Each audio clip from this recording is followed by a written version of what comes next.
Hey everyone, good morning. It is Sunday, March 10th, early in the morning here. I have two things I really want to talk about today. Generally, we go through all of the cruise news. I'm going to do that tomorrow, and today I'm going to go through just two big cruise news stories that I think are worth talking about. So let's get into those.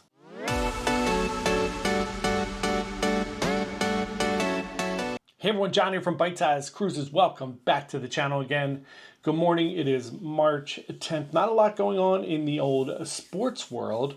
We don't have too much. We got a little bit of basketball, and I think that's it. There's not a whole lot of hockey if you're into hockey. Spring training with baseball. Football's done, obviously. Not a big part of the sports calendar. We did have daylight savings time last night, so it's actually 7 o'clock in the morning, even though it's 8 o'clock in the morning here. So we shot forward an hour. We'll see how long it takes everybody to catch up on that. We, of course, are going on NCL Breakaway in just a week. Next week, this time, we will be getting ready to board the beautiful NCL Breakaway and show you all the fun things we see there. So today I wanted to spend time talking about two particular cruise news stories. Sometimes cruise news is pretty simple. I'm just going through, like, this ship has been in service for so long, or this is a little story that popped up. But these two I actually wanted to spend a little bit of time talking about. So the first cruise news story today is going to be Scootergate. So Carnival Cruise Line has announced a little change in policy for their scooter guests. And basically it is, if your scooter doesn't fit in your room, you can't bring it. So if you get to the port and you have a big scooter and they measure it, kind of like the airlines are all measuring bags now, if the scooter does not fit, you will be denied boarding. However, there will be a scooter company there, way to earn some revenue, to give you the right size scooter if you need to rent it. This brought up a couple things for me. I have a lot of guests sometimes that will call and say, like, how do I go about getting a scooter? Especially if you're flying in somewhere, you don't want to bring your scooter from home. So there are a lot of companies that will rent you a scooter. Most companies know what size scooters are best for cruises. That doesn't mean that they're abiding by these new rules already, because this is a brand new thing that just popped up. So generally what happens is we recommend them to call a specific company. They do that. That company brings your scooter to the port for you, and you get on the cruise ship.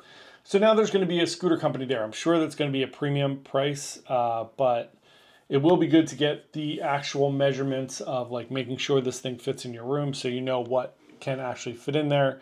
And I see over the past few years, especially since coming back from the pandemic. Pre-pandemic, you definitely saw wheelchairs, scooters occasionally, and now it's become much more popular. For whatever reason, whether more people that struggle with ambulatory are cruising, or if people are now just saying, like, hey, I have a little bit of a hard time walking. Why bother walking if I could just take a scooter? Either way, right? Doesn't affect my life. But you're seeing a lot more scooters. I'm seeing a lot more scooters just sitting in the hallways. So what that does is it really clogs up. First of all, the hallways are small to begin with. Secondly, the room stewards have their carts in the hallway. So a lot of times you're just, like, bobbing and weaving through the hallways to avoid all these different things. Then you have the group of people that leave their food on their trays out in the hallway. So there's a bunch of things out there. So I get why they're doing this. I think it makes sense. I actually kind of agree with it, that we should have some type of, like, standard. Obviously, we don't want to deny people boarding or anything like that, but having a standard that everyone knows about, and making sure that the scooter fits in your room. Now, I understand that the rooms are small. I understand that you're not going to want to have a scooter in your room. You'd prefer to keep it outside the room. I get it. This is probably a good reason to book an accessible room if you actually need an accessible room, because those rooms are a little bit wider, so you have a little more space in there to get around things, because if you are in a scooter or a wheelchair, you need to be able to get around those things. So just things to think about if you are going on a cruise. I thought it was an interesting story about kind of limiting things. This is what happens, right? You try to accommodate a certain group or a certain section of people, and then it gets out of control, which happens with everything. Not that it's good or bad. Again, I have no commentary on scooters. If you need a scooter, you should use a scooter. But it is interesting to see that it, just like everything else, it goes to the point of, like, okay, we can no longer accommodate this because now 100 people on every cruise are bringing a scooter, 200 people, whatever it is. So there you have it. Let me know your thoughts below on the scooter gate. Have you used a scooter on a cruise? I know a bunch of my clients have. It's a lifesaver if you've hurt your leg or you, for some reason, can't get around. It is a lifesaver. So, and it enables people who probably wouldn't be able to go on a cruise to go on one. So let me know in the comments below what you think. Next up, let's talk about this Scarlet Voyages Virgin Scarlet Summer Season Pass. That's a mouthful. It is called Working from Helm. Obviously, we're on the sea, and it's a month in the Mediterranean. A lot of people have called me asking about this, asking, is it all of the Virgin ships? Can I do this here on the Caribbean? You cannot right now. It is specifically the Scarlet Lady. It is a month. It is for 2 sailors. So again, I haven't found out yet if there's a double. I'm sure it is. I'm sure it's going to be 10 grand. Whether it's pretty close to 10 grand, whether it's you or 2 people. So basically what we have here is Virgin Voyages has talked about it in the last few weeks, how they are establishing the fastest internet at sea. The reason they're doing this is twofold. One, it's great to have the ability to communicate and do those things.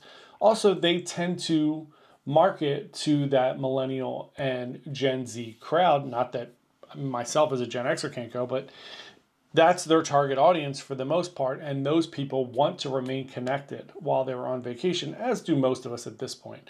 I know there are people out there, I know there's going to be comments of people out there, just turn off your phone, just disconnect for the week. And I get it, if that's what you want to do, that's what you should do and you should enjoy your vacation. But there are people out there that A, either want to work, or B, want to be able to check on their friends and family, or C, some people just can't let go and want to scroll TikTok for a week. All right, it's not what I want to do, but if that's what someone else wants to do while they're on vacation, who am I to tell them they can't? So this is for people who would like to work, remotely. And a lot of people now, after the pandemic, have the ability to work from wherever. So why not be able to cruise, get a little bit of fun, and work at the same time? So it's $9,990 for 2 sailors. And let's talk about what you get. You get a centrally located balcony cabin, which is amazing. They call them sea terraces.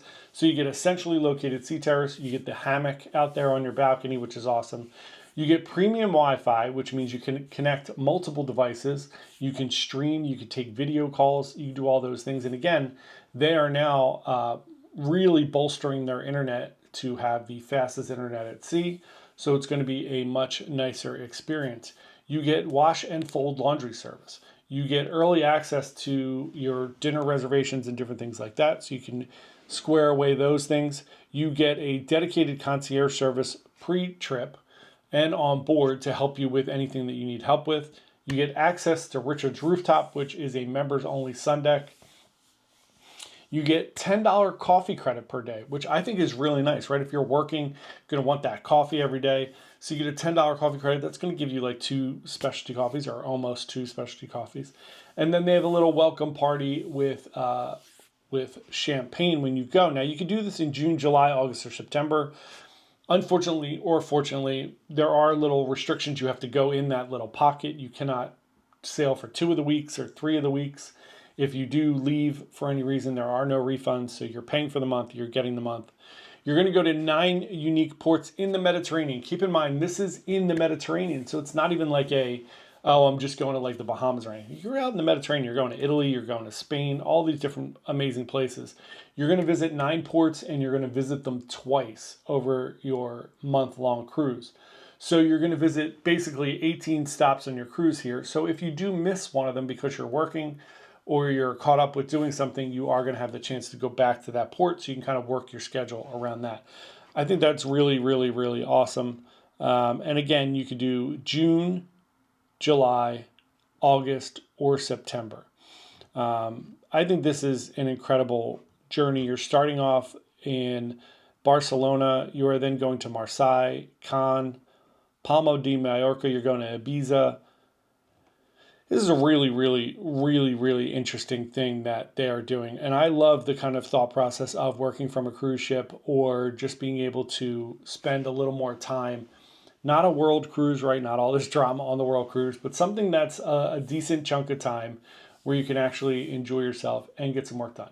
This is right up our alley. I can't do a month, obviously, because I have a dog, but doing the working from a cruise ship and being able to get some work done, I think this is really, at some point in the near future, going to really propel cruising forward if you could do this. Because if you go to an all-inclusive, you could certainly work from there, right? They have stable internet and all these different things. You could rent a house in, at an Airbnb or something for a month and work from anywhere. Why not a cruise ship?